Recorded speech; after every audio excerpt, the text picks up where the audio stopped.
जय भोलेनाथ की। रुद्र संहिता तृतीय अध्याय। माया निर्मित नगर में शील निधि की कन्या पर मोहित हुए नारद जी का भगवान विष्णु से उनका रूप मांगना, भगवान को अपने रूप के साथ बानर सा मुंह देना, कन्या का भगवान को वरण करना और कुपित हुए नारद शिवगणों को शाप देना। ऋषिगण बोले, हे सूत, हे सूत, हे महाभाग, हे व्यास शिष्य, आपको नमस्कार है। हे तात, कृपा पूर्वक अपने हम सभी को जो कथा सुनाई है यह निश्चित ही आश्चर्यजनक है। हे तात, मुनि के चले जाने के पश्चात भगवान विष्णु ने क्या किया और नारद जी कहाँ गए, वो सब हम लोगों को बताएं। व्यास जी बोले, उन ऋषियों की बात सुनकर पौराणिक में श्रेष्ठ तथा बुद्धिमान सूत जी नाना प्रकार की सृष्टि करने वाले शिव का स्मरण करके कहने लगे। सूत जी बोले, हे महर्षियों, उन नारद मुनि के इच्छा अनुसार वहां से चले जाने पर भगवान शिव के इच्छा से माया विशारद श्री हरि ने तत्काल अपनी माया प्रकट की। उन्होंने मुनि के मार्ग में एक विशाल 100 योजन विस्तार वाले अद्भुत तथा अत्यंत मनोहर नगर की रचना करी। भगवान ने उसे वैकुंठ लोक से भी अधिक रमणीय बनाया था। नाना प्रकार की वस्तुएं उस नगर की शोभा बढ़ाती थी। वहां स्त्रियां और पुरुषों के लिए बहुत से विहार स्थल थे। वह नगर के चारों वर्णों से लोगों से युक्त था। वहां शील निधि नामक ऐश्वर्यशाली राजा राज्य करते थे। वे अपनी पुत्री का स्वयंवर करने के लिए उद्यत थे, अतः उन्होंने महान उत्सव का आयोजन किया था। उनकी कन्या का वरण करने के लिए उत्सुक हो चारों दिशाओं से बहुत से राजकुमार आए थे, जो नाना प्रकार के वेशभूषा तथा सुंदर शोभा से प्रकाशित हो रहे थे। उन राजकुमारों के वह नगर भरा पूरा दिखाई देता था। ऐसे राजनगर को देख नारद जी मोहित हो गए। वे कौतुकी कामशक्त नारद राजा शील निधि के द्वार पर गए। मुनि श्रेष्ठ नारद को आया देखकर राजा शील निधि उन्हें श्रेष्ठ रत्नमय सिंहासन पर बिठाकर उनका पूजन किया। तत्पश्चात राजा ने श्रीमती नामक अपनी सुंदरी कन्या को बुलाकर उसे नारद जी के चरणों में प्रणाम करवाया।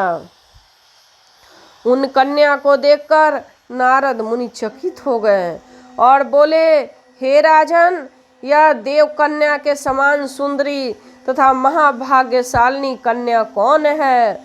उनकी यह बात सुनकर राजा ने हाथ जोड़कर कहा, हे मुने, यह मेरी पुत्री है, इसका नाम श्रीमती है। अब इसका विवाह का समय आ गया है। यह इसके लिए सुंदर वर चुनने के निमित्त स्वयंवर में जाने वाली है। इसे सब प्रकार के शुभ लक्षण लक्षित होते हैं। हे महर्षि, आप जन्मस्थ जातक ग्रहों के अनुसार इसका संपूर्ण भाग्य बताएं और यह मेरी पुत्री कैसा वर प्राप्त करेगी यह भी कहें। राजा के इस प्रकार पूछने से काम में विहल हुए मुनि श्रेष्ठ नारद उस कन्या को प्राप्त करने की इच्छा से मन में राजा को संबोधित करके वाक्य बोले, हे भूपाल, आपकी यह पुत्री समस्त शुभ लक्षणों से संपन्न, परम सौभाग्यवती, धन्य और साक्षात लक्ष्मी की भांति समस्त गुणों की आगाढ़ है। इसका पति निश्चय ही भगवान शंकर के समान वैभवशाली, सर्वेश्वर, किसी से पराजित न होने वाला, वीर, काम विजयी तथा संपूर्ण देवताओं में श्रेष्ठ होगा। ऐसा कहकर राजा को विदा लेकर इच्छा अनुसार विचरने वाले नारद मुनि वहां से चल दिए। वे काम के वशीभूत हो गए थे। शिव की माया ने उन्हें विशेष मोह में डाल दिया था। वे मुनि मन ही मन सोचने लगे कि मैं इस राजकुमारी को कैसे प्राप्त करूं। नारद जी मन में सोचने लगे, स्वयंवर में आए हुए नरेशों में सबको छोड़कर यह एकमात्र मेरा ही वरण कैसे करे। समस्त नारियों के सौंदर्य सर्वथा प्रिय होता है। सौंदर्य को देखकर ही वह प्रसन्नता पूर्वक मेरे अधीन हो सकती है, इसमें संशय नहीं। ऐसा विचार कर काम से विहल हुए मुनिवर नारद भगवान विष्णु का रूप ग्रहण करने के लिए तत्काल उनके लोक में जा पहुँचे। वहाँ भगवान विष्णु को प्रणाम करके वह यह वचन बोले, हे भगवान, मैं एकांत में आपसे अपना सारा वृत्तांत कहूँगा। तब बहुत अच्छा, यह कहकर शिव इच्छित कर्म करने वाले लक्ष्मीपति श्री हरि नारद जी के साथ एकांत में जा बैठे और बोले, हे मुने, अब आप अपनी बात कहिए। तब केशव से मुनि नारद जी ने कहा। नारद जी बोले, हे भगवान, आपके भक्त जो राजशील निधि है, वे सदा धर्म पालन में तत्पर रहते हैं। उनकी एक विशाल लोचना कन्या है जो बहुत ही सुंदरी है। उसका नाम श्रीमती है। वह जग मोहिनी के रूप में विख्यात है और तीनों लोकों में अधिक सुंदरी है। हे विष्णु, आज मैं शीघ्र उस कन्या से विवाह करना चाहता हूँ। राजा शीलनिधि ने अपने पुत्री की इच्छा से स्वयंवर रचाया है, इसलिए चारों दिशाओं से वहाँ हजारों राजकुमार आए हुए हैं। यदि आप अपना रूप देकर मुझे दे दें तो मैं उस निश्चित ही प्राप्त कर लूँगा। आपके रूप के बिना वह मेरे कंठ में जयमाला नहीं डालेगी। हे नाथ, मैं आपका प्रिय सेवक हूँ, अतः आप मुझ पर कृपा करिए, मुझे अपना स्वरूप दे दीजिए, जिससे वह राजकुमारी श्रीमती निश्चय ही मुझे वरण करे। सूत जी बोले, हे महर्षियों, नारद मुनि की ऐसी बात सुनकर भगवान मधुसूदन हंस पड़े और शंकर के प्रभाव के अनुभव करके उन दयालु प्रभु ने उन्हें इस प्रकार उत्तर दिया। विष्णु बोले, हे मुने, अपने अभीष्ट स्थान को जाइए, मैं उसी तरह आपका हित साधन करूँगा। जैसे श्रेष्ठ वैद्य अत्यंत पीड़ित रोगी के हित करता है, क्योंकि आप मुझे विशेष प्रिय हैं। ऐसा कहकर भगवान विष्णु नारद मुनि को मुख तो बानर को दे दिया और शेष अंगों में अपने जैसा स्वरूप देकर वहाँ से अंतर्ध्यान हो गए। भगवान की पूर्वक बात सुनकर और उनका मनोहर रूप प्राप्त हो गया समझकर नारद मुनि को बहुत हर्ष हुआ। वो अपने को कृत्य मानने लगे, किंतु भगवान के प्रयत्न को समझ न सके। तदंतर मुनि श्रेष्ठ नारद शीघ्र ही उस स्थान पे जा पहुँचे जहाँ शीलनिधि ने राजकुमारों से भरी हुई स्वयंवर सभा का आयोजन किया था। हे विप्रवरो, राजपुत्र में से घिरी हुई वह दिव्य स्वयंवर सभा से दूसरी इंद्र सभा के समान अत्यंत शोभा पा रही थी। नारद जी उस राजसभा में जा बैठे। वहां बैठकर प्रसन्न मन से बारी बारी यह सोचने लगे, मैं भगवान विष्णु के समान रूप धारण किए हूँ, अतः वह राजकुमारी अवश्य मेरा वरण करेगी, दूसरे का नहीं। मुनि श्रेष्ठ नारद को यह ज्ञात नहीं था कि मेरा मुंह कुरूप है। हे विप्रो, उस सभा में बैठे हुए सभी मनुष्यों ने मुनि को उनके पूर्व रूप में देखा। राजकुमार आदि कोई भी उनके रूप परिवर्तन के रहस्य को न जान सके।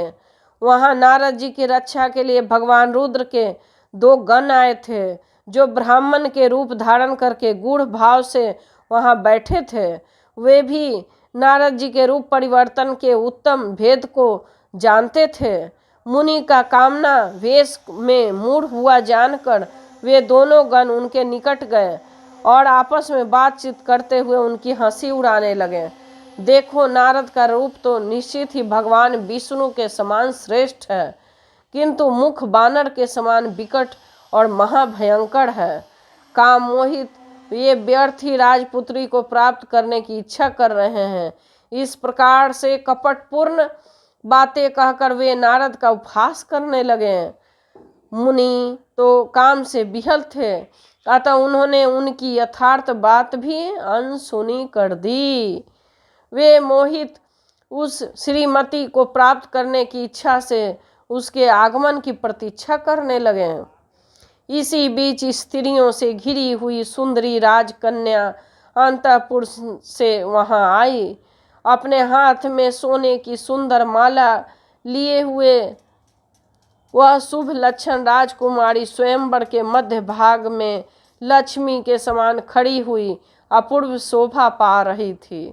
उत्तम व्रत के पालन करने वाली वह भूप कन्या हाथ में माला लेकर अपने मन के अनुरूप वर का अन्वेषण करती हुई सारी सभा में भ्रमण करने लगी। नारद मुनि का भगवान विष्णु के समान शरीर और बानर जैसा मुंह देखकर वह कुपित हो गई और उनकी ओर से दृष्टि हटाकर प्रसन्न मन से दूसरी ओर चली गई।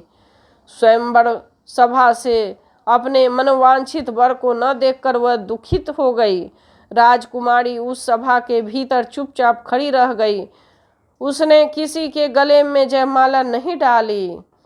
इतने में राजा के समान वेशभूषा धारण किए हुए भगवान विष्णु आ पहुँचे। किन्हीं दूसरे लोगों के उन्होंने देखा भी नहीं, केवल उस कन्या ने उसे देखा। भगवान को देखते ही उस परम सुंदरी राजकुमारी का मुख प्रसन्नता से खिल उठा। उसने तत्काल ही उनके कंठ में वह माला पहना दी। राजा का रूप धारण करने वाले भगवान विष्णु उस राजकुमारी के साथ लेकर तुरंत अदृश्य हो गए और अपने धाम में पहुँचे। इधर सब राजकुमार श्रीमती के ओर से निराश हो गए। नारद मुनि तो काम वेदना के से आतुर हो रहे थे, इसलिए वे अत्यंत विहल हो उठे। तब वे दोनों विप्र रूपधारी ज्ञान विशारद रुद्रगण काम विहल नारद जी से कहने लगे। गण बोले, हे नारद, हे मुने, आप व्यर्थ ही काम से मोहित हो रहे हो।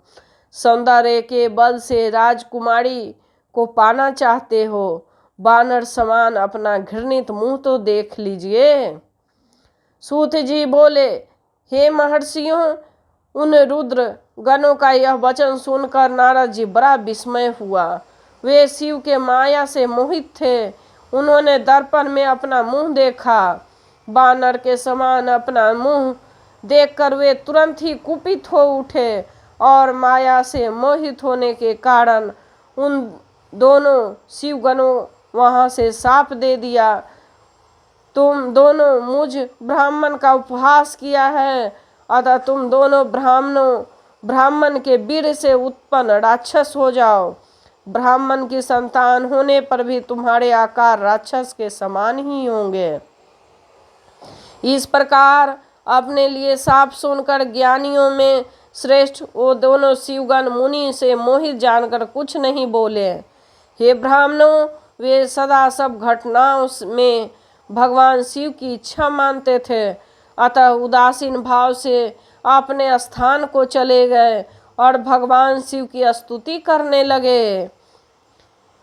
प्रकार तृतीय अध्याय रुद्र संहिता समाप्त। सृष्टिकरण समाप्त। जय भोलेनाथ की जय भोलेनाथ।